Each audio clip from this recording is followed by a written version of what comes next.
Bonjour à tous, bienvenue dans cette édition d'information dont voici le sommaire.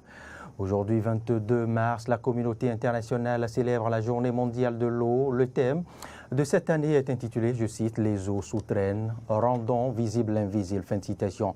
Nous en parlons dans cette édition d'information. À suivre, le directeur général des infrastructures de transport, Jacques Kayadji, a réagi par rapport aux difficultés que vivent les usagers de l'axe Akassato-Zeplak. On y vient dans ce 13h.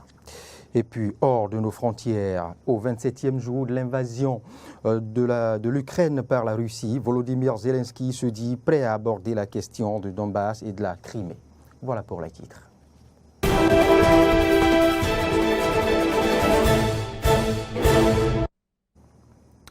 Je vous en parlais au sommaire aujourd'hui, 22 mars 2022, la communauté internationale célèbre la Journée mondiale de l'eau, une célébration qui met l'accent sur l'importance de l'eau douce.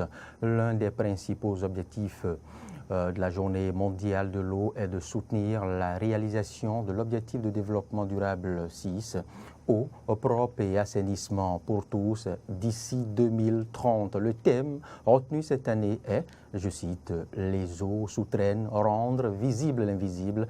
La vie ne serait pas possible sans les eaux souterraines. La plupart des zones arides dans le monde entier en dépendent intégralement. Les eaux souterraines tarissent plus ou moins et fournissent bien évidemment la plus grande quantité de l'eau que nous utilisons, consommation et assainissement, qui alimente bien évidemment le processus industriel et de production alimentaire.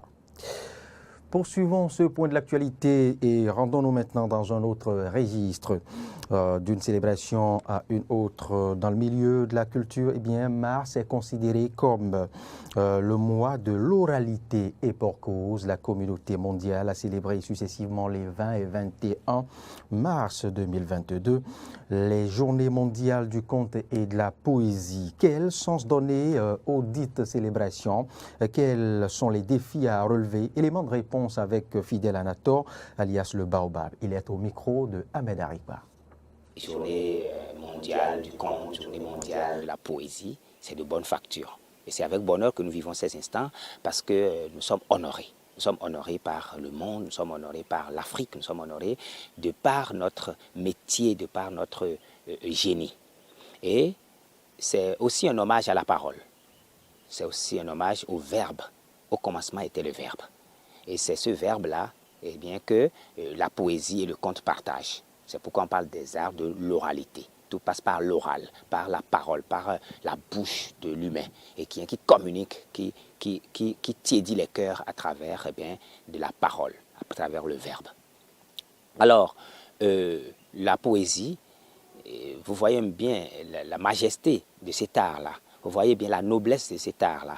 Avec la poésie, avec un texte bien écrit, deux cœurs qui sont par exemple en train de se séparer peuvent se réunir si les mots sont bien placés. Avec la poésie, on peut ramener quelqu'un qui a envie de se suicider, on peut le ramener à la vie en lui magnifiant la vie. Voilà un art complet, voilà un art total, voilà un art qui passe par le verbe, qui passe par les mots pour guérir, pour tiédir, pour réparer, pour construire. C'est hommage à la parole. Et le conte aussi, comme nous le savons très bien, est un art plénier. Et nous n'avons pas besoin de verbe que dans le conte et dans la poésie. Nous avons besoin de verbe en tout. Un grand politicien doit être un grand orateur. Le grand défi, il est d'abord dans notre travail à nous, qui doit être continu, qui doit être soutenu, mais aussi dans l'apport que le gouvernement doit faire, l'apport que la nation béninoise doit faire à travers les mécènes, à travers les sponsors, pour permettre à ce que cela puisse être. Puisque sans la parole, nous n'existerons pas. Sans la parole, nous n'existons pas. Et sans prendre au sérieux les entités qui s'occupent de la parole, de l'oralité dans le pays, nous n'allons pas pouvoir arborer un futur meilleur pour la postérité. Revenons dans la commune d'Abomey-Calavi et parlons à présent des difficultés des usagers sur l'axe Akassato-Zeplak. Il y a 2 jours où l'on dénombre bon nombre de cas d'accidents, même de morts sur cet axe tantôt cité Akassato-Zeplak. Face à l'appel à l'aide des populations, le directeur général des infrastructures de transport, Jacques Kayadji, a réagi. Il est au micro de Giraude Adjomaï. nous avons un programme de reconstruction de cette route en 2 fois 2 voies pour que de Cotonou jusqu'à Manaville, tous les segments soient de 2 fois 2 voies. Donc ce projet est en cours et en instruction et puis d'ici à là, ça sera mis en œuvre. Mais en attendant, nous reconnaissons que les usagers souffrent, surtout les usagers à 2 roues. Ce sont ces usagers qui nous préoccupent. Les usagers à 2 roues qui roulent dans le sens nord-sud. C'est eux qui sont en danger. Parce qu'avec le terre-plein central, qui est constitué de bordures infranchissables, ces usagers à 2 roues n'arrivent pas à éviter le drame. Lorsqu'ils voient le danger venir, ils n'ont aucune possibilité de l'éviter. Nous avons une solution que nous n'avons pas voulu mettre en œuvre. Parce que si on la met en œuvre, nous allons détruire toute la route. Parce que la solution, c'est d'enlever la bordure.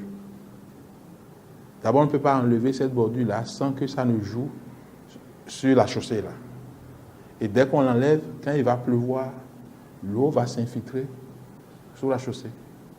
Et la chaussée va se détruire parce que l'eau est le pire ennemi de la route.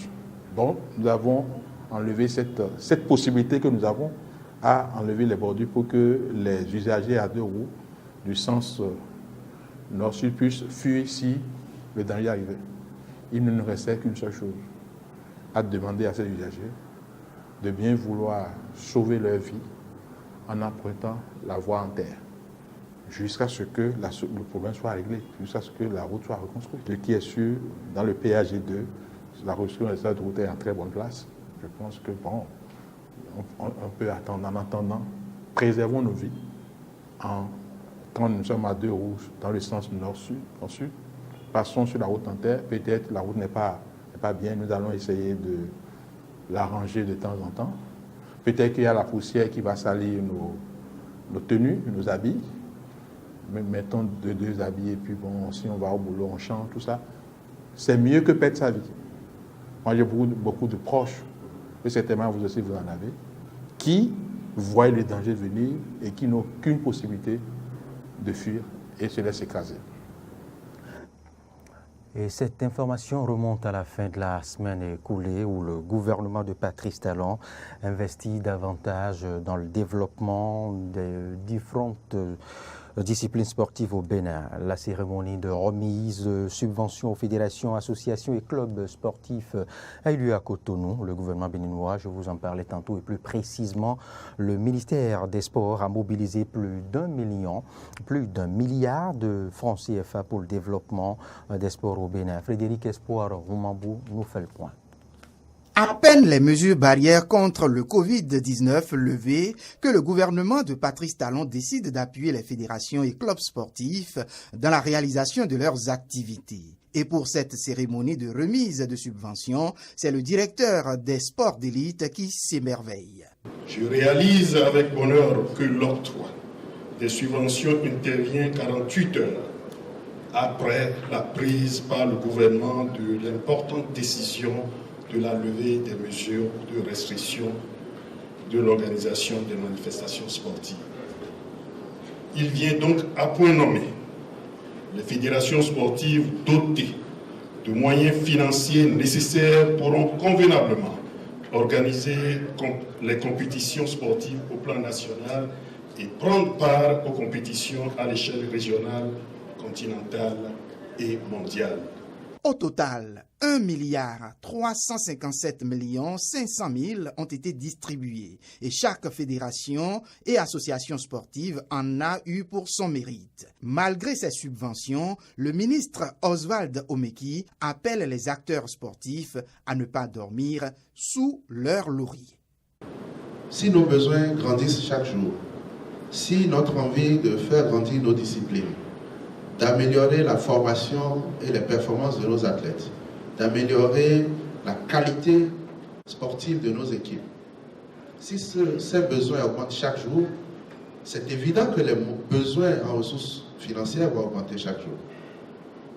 Et donc, ce n'est pas parce que le gouvernement fait des efforts pour augmenter les subventions parce que les entreprises commencent à s'intéresser à nous, que les dirigeants doivent considérer que le temps du repos est enfin arrivé. Malheureusement, il faudra encore serrer la ceinture et se battre, comme par le passé. Il n'a pas manqué de rappeler les sportifs béninois à rester en veille permanente face à la pandémie de Covid. Pour, de manière responsable, ayant conscience que le virus est encore là, qu'il se transforme chaque jour, que nous faisons confiance pour conduire les activités sportives dans vos disciplines respectives en respectant un minimum qui ne nous obligera pas à revenir à une suspension des activités. Le ministre des Sports va enfin souligner la disponibilité du gouvernement à accompagner le sport béninois pour des challenges de plus en plus grands dans l'avenir. Tiers du Bénin maintenant, nous sommes au Mali. Soumeilou Boubei Maïga est mort hier aux environs de midi dans une clinique de Bamako. L'ancien premier ministre malien était détenu pendant 4 mois à la maison centrale d'arrêt de Bamako.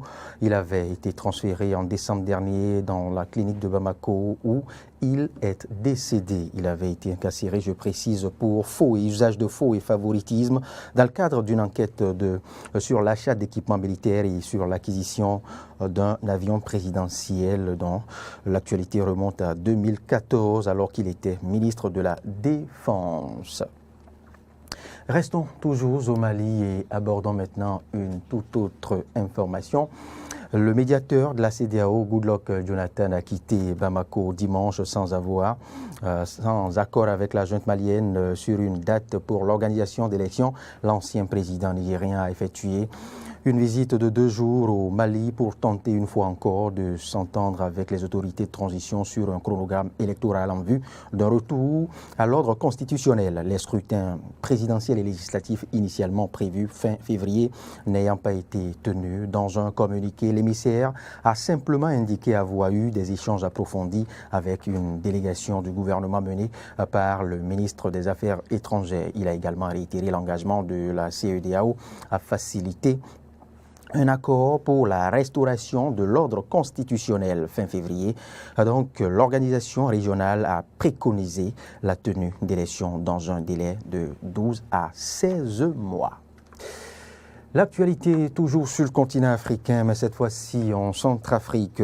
En République centrafricaine, s'est ouvert hier le dialogue républicain promis de longue date par le président Touadéra, mais qui se fait finalement sans les principaux opposants politiques. Ces derniers ont, dans une déclaration hier, annoncé leur retrait, affirmant que leur revendication, à savoir l'inclusion des groupes armés et l'inscription à l'ordre du jour de la crise post-électorale n'avait pas été prise en compte.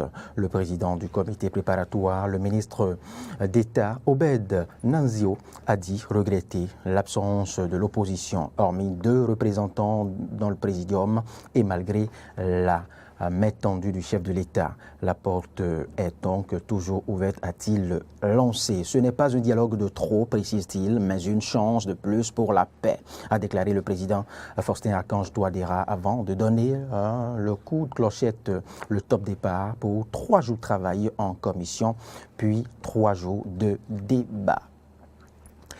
Et c'est maintenant hors du continent africain que nous allons mettre un terme à ce point de l'actualité sur Eden Télévision. Je vous en parlais au sommaire. Au 27e jour de l'invasion de l'Ukraine par la Russie, Volodymyr Zelensky se dit prêt à aborder la question du Donbass et de la Crimée. Sur ce dossier, bien évidemment, un accord est possible. Mais si cela devrait arriver, explique-t-il, un référendum devrait être organisé afin de le valider près d'1 mois après le début de l'invasion russe en Ukraine. Le président ukrainien se dit ouvert à des discussions directes, une main tendue à laquelle Moscou n'a pas pour l'instant réagi. Voilà, mesdames, messieurs, ce sera donc tout pour ce point de l'actualité sur Eden Télévision. Merci de l'avoir suivi. Je vous précise encore une fois que l'information se poursuit sur nos différents canaux digitaux, Facebook, Twitter et YouTube, et sur notre site internet www.benin-eden.tv.